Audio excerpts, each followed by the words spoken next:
Bienvenue à toutes et à tous au sein d'OFI AM pour cette nouvelle vidéo hebdomadaire. Donc une semaine marquée par l'Ukraine, évidemment, on va commencer par ça. Situation en Ukraine assez explosive puisque donc hier soir Vladimir Poutine a pris la décision donc de reconnaître les républiques séparatistes du Donbass en Ukraine. Alors, conséquences sur les marchés, conséquences sur le prix du pétrole, conséquences sur les taux d'intérêt, conséquences sur la volatilité, conséquences sur la valorisation des marchés actions. Alors, il faut être très prudent dans les analyses. On vous avait dit pendant toute la crise pandémique que nous n'étions pas médecins. Et là, on va vous dire la même chose. Nous ne sommes pas politologues, donc chacun va rentrer dans des analyses en vous essayant d'expliquer que ça a une implication positive, négative pour tel ou tel secteur. Il faut attendre, il faut être très prudent. En tout cas, l'expérience nous montre que la géopolitique a des conséquences à court terme, mais cyniquement, les marchés, finalement, à moyen terme, reviennent aux fondamentaux, c'est-à-dire aux bénéfices des sociétés et aux taux d'intérêt. Et ça, depuis de nombreuses années, sans revenir à 1990 avec l'invasion du Koweït par l'Irak, il y a eu plus près de nous déjà des guerres avec la Russie. En 2014, l'annexion de la Crimée. En 2008, l'entrée des troupes russes en Géorgie. Donc ça se manifeste comment ? On ne peut pas envisager de guerre en Ukraine entre la Russie et l'OTAN. De toute manière, l'Ukraine ne fait pas partie de l'OTAN. Donc ça va se traduire par des sanctions économiques vis-à-vis de la Russie qui fait face déjà à des sanctions. Mais là, on va voir comment ça évolue. Effectivement, si la Russie devait rentrer un peu plus en profondeur en Ukraine, les sanctions seraient d'autant plus sévères. Mais en tout cas, pour l'instant, la réponse des Occidentaux est relativement modérée, ce qui fait que les marchés ne plongent pas du tout ce matin, comme on aurait pu croire, puisque au moment où je vous parle, l'Eurostoxx 50, le CAC 40 sont en baisse d'à peu près 0,5%, donc c'est très très modéré. La volatilité, évidemment, a monté comme en pareil cas, et le prix du pétrole, surtout le Brent atteint maintenant $100. On y allait doucement, mais évidemment ça a précipité les choses parce qu'en fonction des sanctions qui seront retenues, ça va sans doute jouer sur l'offre. Mais de l'autre côté, il y a des avancées plutôt favorables sur le dossier iranien, et donc on pourrait imaginer que l'Iran reprend sa production, ce qui finalement contrebalance le dossier russe. Mais un prix du pétrole à $100, des taux d'intérêt qui se sont repliés, parce que de toute manière, les crises internationales de ce genre ont un impact récessif.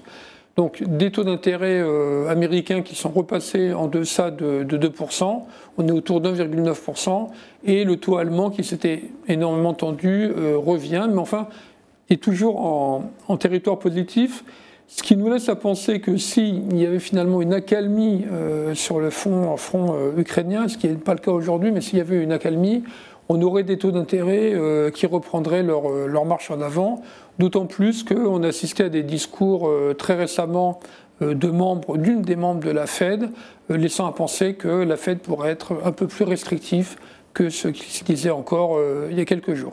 Mais là, on est dans le scénario qu'on défend depuis quelques semaines, c'est-à-dire une remontée progressive des taux d'intérêt, avec un impact sur les taux longs américains qui devrait atteindre autour de 2,25, entre 2,25 et 2,50%. C'est le scénario central.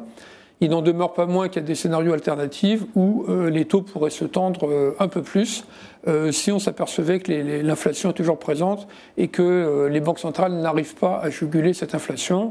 C'est le scénario alternatif, mais qui n'est pas pondéré à zéro, loin de là. C'est pour ça qu'on avait une certaine prudence depuis le début de l'année et qu'on avait une neutralité. On a été assez mobile depuis un an. On avait attaqué l'année en étant positif. En étant légèrement positif, on est revenu à la neutralité en vous disant attention, il peut y avoir de la volatilité. Alors, ce n'était pas forcément au dossier ukrainien que nous pensions, mais notamment à l'incertitude sur les taux d'intérêt et éventuellement aussi sur l'inflation des coûts et des salaires qui pèserait sur les marges des entreprises. Donc très souvent, hein, je vous ai dit, on pourrait avoir un Eurostock 50 revenant à 3008, ça serait l'occasion de renforcer les positions. Alors le 3008 n'a pas été atteint. Hier, pendant le discours de Vladimir Poutine, les marchés traités en hors marché, hein, si on peut dire, et l'Eurostock 50 a atteint 3900, donc on n'était plus très loin des 3008, on pensait pouvoir l'atteindre en début de journée, et finalement les marchés se sont ressaisis. Mais il va encore avoir de la volatilité, parce qu'on va guetter tous les mouvements de troupes russes, les réactions donc occidentales, les réactions russes aux réactions occidentales. Donc il est fort à parier que la volatilité va encore s'accroître, et on pourrait encore donc atteindre ce fameux niveau qui ferait que... chose égale par ailleurs, on considérerait que les marchés, ça vaut la peine de remettre, de réinvestir sur les marchés européens, d'autant plus que pour la première fois depuis maintenant 2 ans, on a le ratio cours sur bénéfice, le fameux price earning en Europe, qui est revenu en deçà de 14. Alors pourquoi? Sous l'effet de deux forces assez évidentes. Premièrement, les cours ont baissé, évidemment. Et puis, deuxièmement, au fur et à mesure qu'on avance dans le temps, on prend en compte l'année en cours.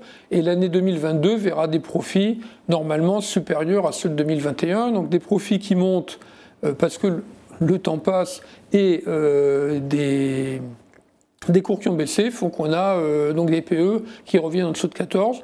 Donc on est un peu encore au-dessus de la moyenne historique. Mais tant que les taux resteraient à des niveaux toujours bas, puisqu'on a beau avoir cette tension sur les taux d'intérêt, on a toujours donc un 10 ans américain en dessous de 2 et un 10 ans allemand quasiment à 0, le marché action reste attractif en comparaison du marché obligataire. Voilà, donc on reste toujours neutre pour l'instant, on va se réunir la semaine prochaine et peut-être qu'on aura des nouvelles informations à vous donner sur notre stratégie d'allocation. Il est clair que nous, on guette donc des consolidations pour renforcer, donc ça nous semblera être plutôt des niveaux d'entrée que de niveaux de vente, mais il serait vraiment très prématuré d'inciter aujourd'hui, sachant qu'il y a quand même une grosse incertitude géopolitique, d'inciter à acheter massivement. Donc voilà, volatilité à venir et certainement des opportunités, donc rester très agile et réactif dans les semaines qui viennent. Voilà, on vous donne rendez-vous la semaine prochaine pour une nouvelle vidéo et d'ici là, il y aura sans doute beaucoup de nouvelles informations. Bonne journée à toutes et à tous.